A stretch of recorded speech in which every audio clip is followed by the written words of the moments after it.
everyone joining today, and thank you for tuning in. I'm Dr. Lara Gharibeh, a research fellow here at the University of Ottawa Heart Institute. I'm your host for today's episode of BEaTS Research Radio, a YouTube channel and podcast produced by the Bioengineering and Therapeutic Solutions Lab at the Ottawa Heart Institute. Our goal at BEaTS Research Radio is to communicate science to the community. Our guest for today is Dr. Hanan Anis. Dr. Anis is a professor in electrical and computer engineering at the University of Ottawa. She holds an NSERC chair in entrepreneurial engineering design, and presently she is also the coordinator of Entrepreneurship and Innovation program at the university. She's a graduate with a bachelor from Ain Shams University in Egypt. She followed that with a master's and PhD from University of Toronto, both in electrical and computer engineering. Dr. Anis' current research interests include biophotonics, innovation, and engineering education. Additionally, Dr. Anis is passionate about helping students graduate with an entrepreneurial mindset that enables them to play leading roles in existing organizations or to create their own jobs. We at BEaTS Research Radio are delighted to host Dr. Anis today. Thank you for joining us, Dr. Anis. Thank you so much, Dr. Lara. It's our pleasure to have you. We like to always start by asking our guests about their career journey and interests that contributed to setting them onto the path that led them to where they are today. Can you tell us a little bit about your journey? Yeah, I guess my journey is, firstly, thank you so much for hosting this. I really appreciate it. My journey is, like many people, is sort of opportunities and coincidences, and that's pretty much it. I started off, like many people in my field, liking math, and out of a passion for math, I decided to study engineering, and that got me to my master's and PhD at the University of Toronto. And to be perfectly honest, I was a researcher, but I didn't know anything about industry. And I just found a job back in the days of Nortel days. I found a job in industry, and I knew research, but I knew nothing about industry. Plopped there, and actually that period is what made me very passionate about students learning about innovation and entrepreneurship, because I felt that even though I was in a great lab, but I was not prepared for the marketplace. I worked in industry for 10 years, didn't ever think that I'm coming back to academia. By serendipity, I found jobs posted for academia, and at the time, my family situation made me want to stay in Ottawa. I stayed in Ottawa, and I never looked back. I enjoyed my work in academia, and I still do to this day. So I think, my career path went in many, many ways. It had turns and so on, but ultimately, it's opportunities and flexibility. Well, we are happy that you made that choice, and we are really lucky to have you as a scientist among us. Thank you so much. Touching base on the field of engineering, as we all know, there aren't currently many women in the engineering fields, unfortunately, or more broadly, the STEM fields. How did it feel for you to be a woman in a male-dominant environment? And what are some of the barriers that you had to face over the years? Yeah, so that's a question that I get often asked. And to be perfectly honest, I didn't notice it at the time.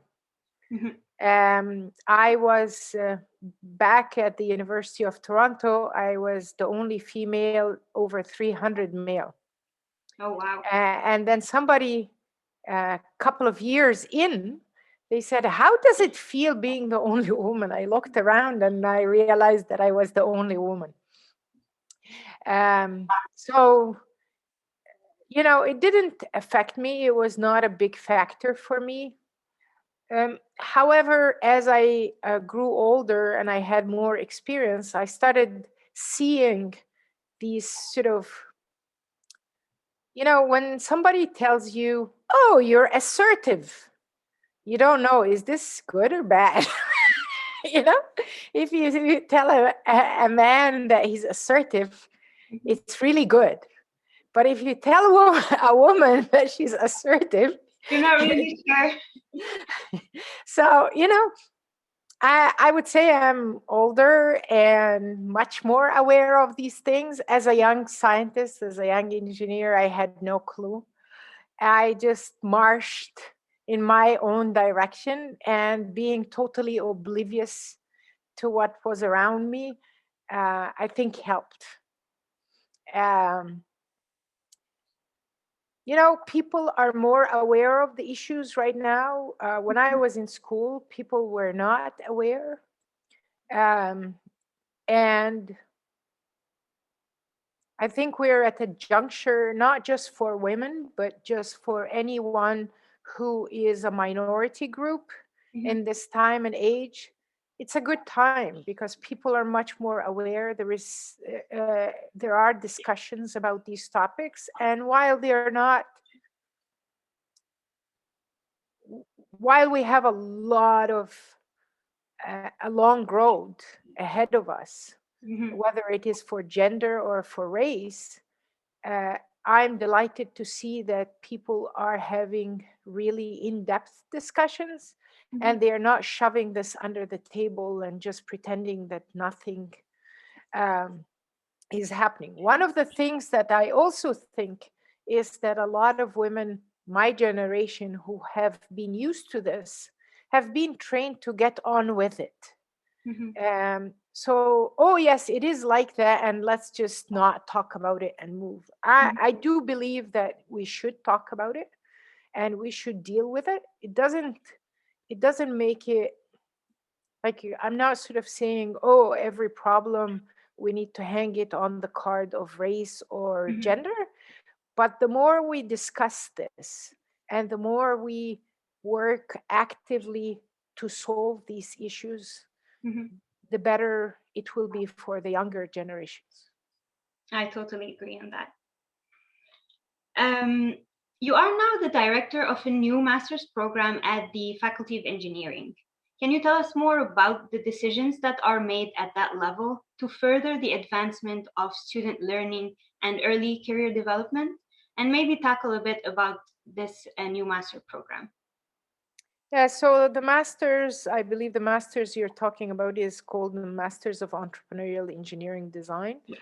And essentially, this is a master's program for students that want to start companies. So a lot of engineers have technical expertise, and reality is a lot of engineers are forced to create their own jobs. It's just the market is in a way that, hey, you might get a job in a company, but the more we live, people need to create their own jobs. So we have constructed a program where students can learn the basics of engineering design, but also the basics of business within the context of this master's. So by the end of their degree, they have a master's degree and potentially a startup at the same time. So that's in a nutshell what is this master's program about. Um, I mean, from a why did we do that, and at this level, why did we construct a master's like this? Is just for the obvious reasons, is that there is a need for engineers to actually start companies, because that's the big multinational companies are on the decline, and it's more the smaller companies are the ones that are creating a lot for the economy. So with that in mind, we want our engineers to graduate knowing that they can create their own job. Even if that idea doesn't fly, another idea will fly as long as they understand the process. So that's I, really the intention. yes, I find that pretty interesting because it does prepare them pretty well to the marketplace uh, Hmm. before they enter it. After Exactly. Exactly. you mentioned earlier the industry sector and how important it is in addition to the academic sector. So, what are some roles that exist in training the next generation of students beyond the walls of academia, particularly in the private sectors? And what measures can be taken to expand this collaboration between the academia and industry?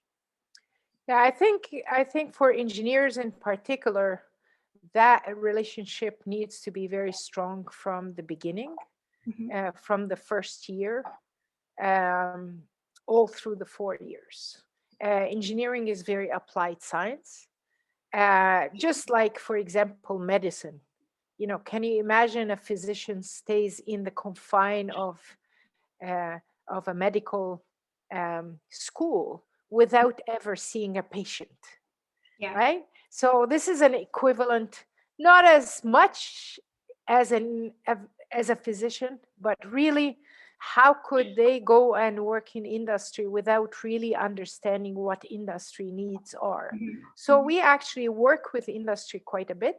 We work with the community quite a bit, and give you examples of that. Students from the first year, we actually work in design projects with clients. So the Mhm. client would come to the classroom and discuss the problem that they are facing, and students would develop prototypes to address that problem that the client is facing. So we do that on a gradual basis, integrated with their whole degree. So as they come out of the degree, they are very clear as to industry needs. I mean, in reality, there is very few percentage of people that end up in academia. Most of them, just like clinicians, most of the physicians that graduate work in a clinical setting. There are very few that are sitting doing research um, in a research hospital or so on, right? Yes. So similarly in engineering, there is very few that on the global scale that end up in research, and most of them actually graduate and go and work for industry. So that collaboration and tight network is extremely important. Yes, I totally agree on that. So, to conclude with this interview for today, what are words of wisdom or advice that you would like to provide specifically to early career professionals or even young people who are interested in pursuing a career in engineering in order to advance in their careers and achieve success? Yeah, I mean, my journey tells me that don't have a linear plan. A linear plan is not sustainable.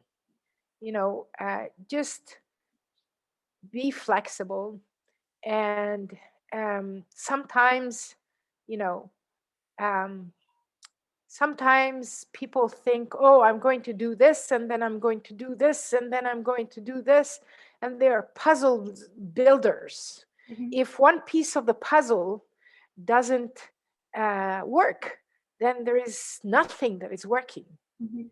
While life is more like a quilt, you're making pieces and making it bigger.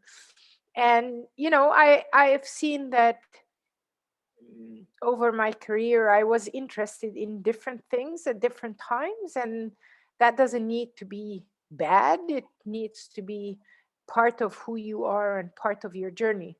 The other thing is that some people get concerned that maybe this field doesn't have enough this and doesn't have enough this. Um, but fields change. And what is very popular today, by the time they graduate or 10 years after they graduate, might also change. Mhm. So it's important to do something that you're passionate about. If you are passionate, you will find opportunities. If you hate what you're doing, then no matter how good is the opportunity, it's just not going to work. So that would be my sort of advice for women in particular. There are lots of women that think that engineering is not a people's job, Mm-hmm. because the usual thing is engineers are into math and physics. I went to engineering with the same notion, but I so happened to like math and physics. But at the same time, um, engineers make a difference in the world. They build stuff that solves problem for people. So Mm-hmm. even though we're not physicians who treat disease, but we build the equipment that the physicians use to treat disease. Exactly. So it is certainly a people's job. And it's one thing that I commonly hear from women: oh, it's not people's job enough. But my experience has been otherwise, and it's always gratifying to see how engineers serve the world. And it's something that is important for people who are thinking to going into engineering to know. Yeah, thank you for this really, really good advice. And this concludes our interview for today.